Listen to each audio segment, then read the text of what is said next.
the data warehouse schemas. What is a schema?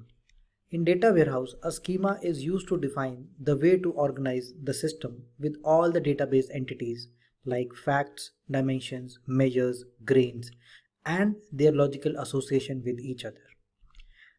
Talking about a data warehouse schema, there are few important points that we have to understand. Mainly, what is a grain, what is a fact, what is a dimension, and what is a measure.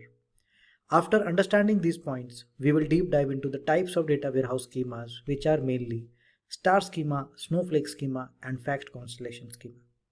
So without wasting time, let's move ahead guys to understand what is a grain. So friends, a grain is basically a pivotal step in a dimensional design. The grain is the lowest level which we can look or identify in a database. The grain establishes exactly what a single fact table represents. The grain declaration becomes a binding contract on the design. The grain must be declared before choosing dimensions or facts because every candidate dimension or fact must be consistent with the grain. This consistency enforces a uniformity on all dimensional designs that is critical to BI application performance and ease of use. Atomic grain refers to the lowest level at which data is captured by a given business process. Normally, we strongly encourage you to start by focusing on atomic grain data because it withstands the assault of unpredictable user queries. Rolled up summary grains are important for performance tuning, but they presuppose the business's common questions. Each proposed fact table grain results in a separate physical table. Different grains must not be mixed in the same fact table. So friends, what is a grain? A grain is basically the lowest level that we can see in a fact table. And what is a dimension table? There are two main tables in any data warehouse system, a fact table and a dimension table. What is a dimension table? Dimensions provide the who, what, where, when, why, and how context surrounding any business process event. Dimension table contains the descriptive attributes. I would like to re-emphasize friends, dimension tables contain the descriptive attributes used by the BI applications for filtering and grouping the facts. With the grain of a fact table firmly in mind, all the possible dimensions can be easily identified. Whenever possible, a dimension should be single valued when associated with a given fact. Dimension tables are sometimes called the soul of the data warehouse. Why? Because they contain the entry points and descriptive labels that enable the data warehouse or a BI system to be leveraged for business analysis. A disproportionate amount of effort is put into the data governance and development of dimension tables because they are the drivers of the user's BI experience. Friends, just to make you understand, in any table, we would normally come across two kinds of data. One is the theoretical, or you can say the descriptive data, and one is the factual data. The descriptive data we put inside the dimension tables. Okay. And what do we do with the non-descriptive data that we call the factual data? That data goes inside a fact. And that is why facts are the measures that result from a business process event and are almost always numeric. Please focus guys, and are almost always numeric. A single fact table row has a one-to-one relationship to a measurement event as described by the fact table's grain. Thus, a fact table corresponds to a physical observable event and not to the demands of a particular report. Within a fact table, only facts consistent with the declared grain are allowed. For example, in retail sales transaction, the quantity of a product sold and its extended price are good facts, whereas the store manager's salary is disallowed, even though it is numeric. Okay? Even though it is numeric. So we have to understand that what we have to consider as a fact and what we do not have to consider. Facts contain the numeric measures of the business.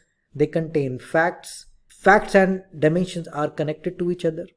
Two types of columns, facts or measures, and foreign keys to dimension tables. So guys, what actually is there in a fact table?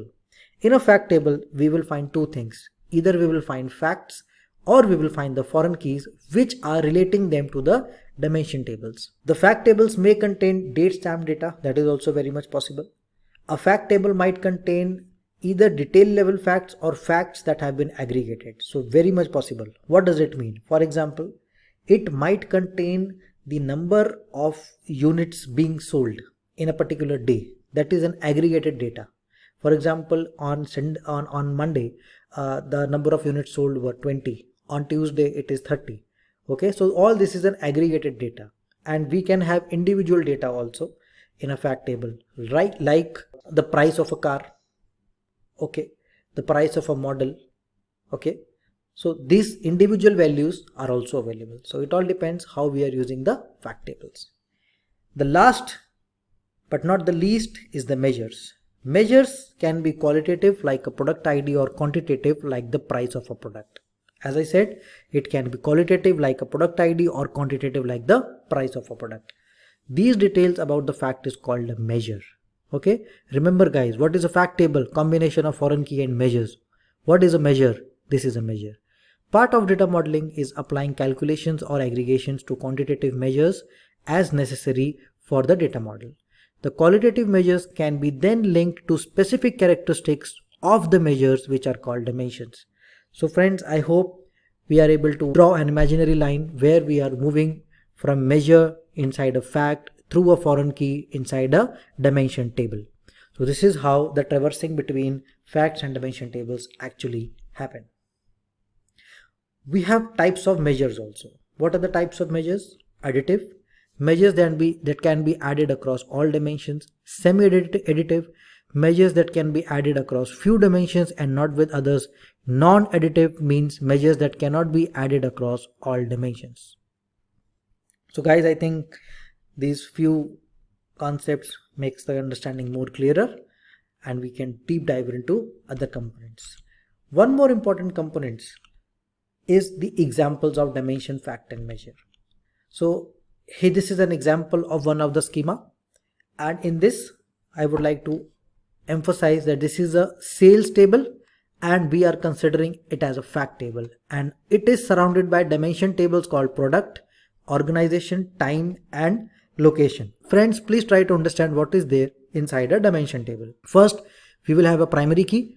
In this, we are saying that a dimension table is having a primary key called product dimension identifier in the bracket PK. PK stands for primary key. And look at the kind of data we are having. Names, category names, subcategory names, feature description, timestamp. Remember what we covered in what is a dimension, what kind of data it will have. It will have the descriptive data, the theoretical data, the non-factual data.